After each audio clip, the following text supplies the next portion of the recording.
First of all, Mr. President, I'd like to thank you for that preview of the 2024 American election we witnessed earlier.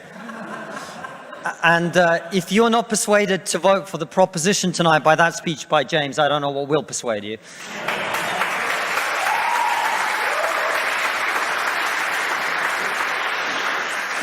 You will not know this, but I was supposed to be the first non-student speaker for the proposition. I've now been the fourth, which means that I now have to thank all the previous speakers for making my best points for me.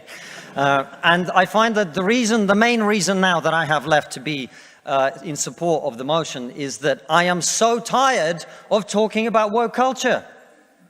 That's why it's gone too far, more than anything else. And I thank the other speakers for making the points for me, because it means I don't have to reiterate the point that no, free speech is not some right-wing reframing of whatever. It's the foundation of Western civilization.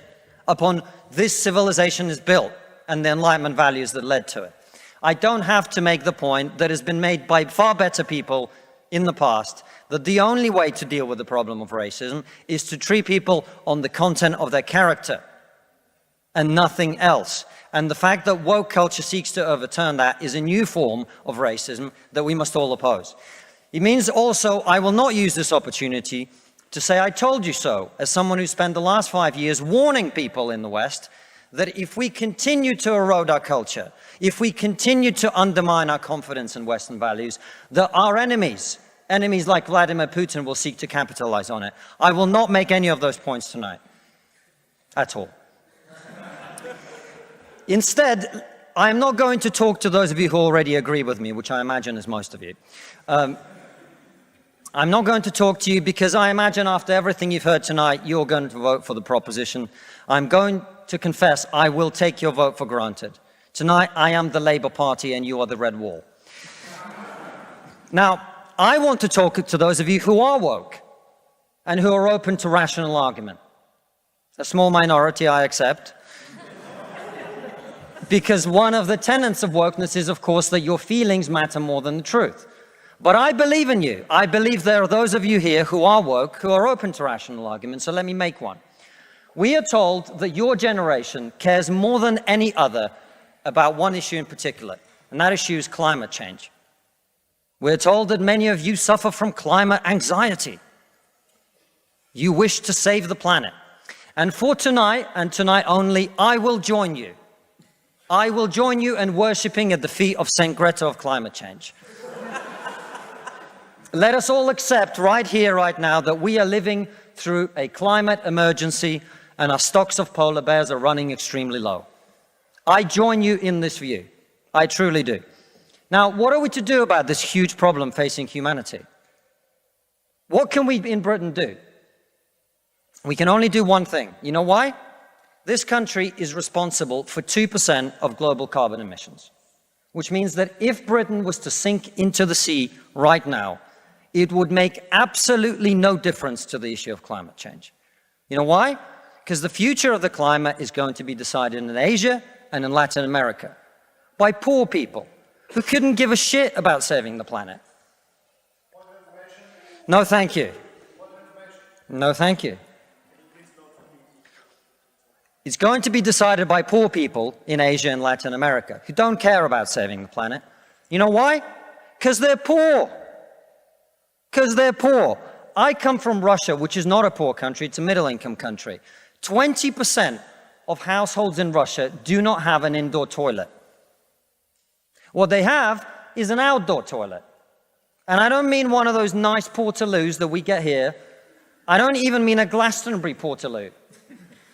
I mean a wooden shack with a hole in the ground that holds a collected fermented memory of the last 10,000 visits. How many of you are going to go home tonight and say, let's rip out our bathroom and erect a Siberian shithouse in the back garden? And if you're not, why should they? 120 million people in China do not have enough food. I don't mean that they don't get dessert. I mean they suffer from malnutrition.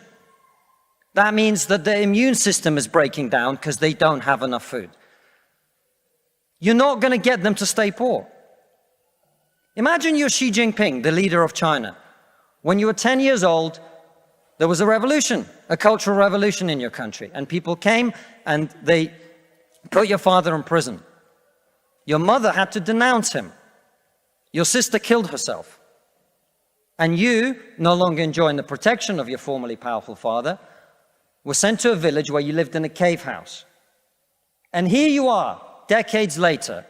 You have clawed your way up the bloody and greasy pole of Chinese politics to be the undisputed supreme leader of the very Communist Party that destroyed your family. And you know that the main thing you have to do to survive and to stay in power is to deliver the one thing that the people of China want: prosperity, economic growth. Where do you think climate change ranks on Xi Jinping's list of priorities? A third of all children who live in extreme poverty in the world live in India. That means they are starving and dying of preventable disease. Now, about 15 months ago, my wife got pregnant. Not me, because we're old school.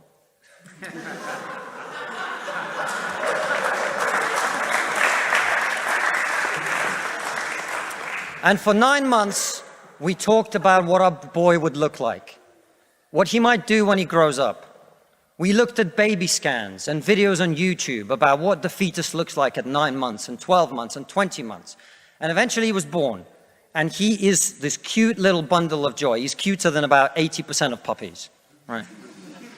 Now, if you said to me that I had a choice, either my son had a serious risk of starving or dying from a preventable disease in the next year, or I could press a button and he would live. He would go to school. He would bring his first girlfriend home. He'd go to university and graduate and become a woke idiot.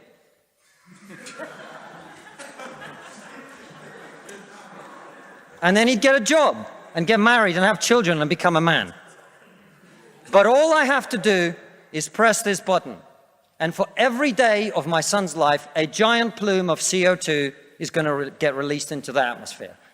Now, you're all very young, and most of you are not parents. Let me tell you something. There is not a parent in the world who would not smash that button so hard their hand bled.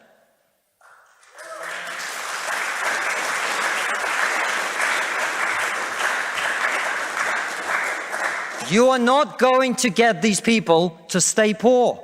You're not even going to get them to not want to be richer. And so, I put it to you, ladies and gentlemen, there is only one thing we can do in this country to stop climate change. And that is to make scientific and technological breakthroughs that will create the clean energy that is not only clean, but also cheap. And no, thank you. And the only, I want everyone to get home on time today, which is not going to happen. And the only thing that wokeness has to offer in exchange is to brainwash bright young minds like you to believe that you are victims, to believe that you have no agency, to believe that what you must do to improve the world is to complain, is to protest, is to throw soup on paintings. And we on this side of the house are not on this side of the house because we do not wish to improve the world. We sit on this side of the house because we know that the way to improve the world is to work, is to create, it is to build. And the problem with woke culture is that it's trained too many young minds like yours to forget about that. Thank you very much.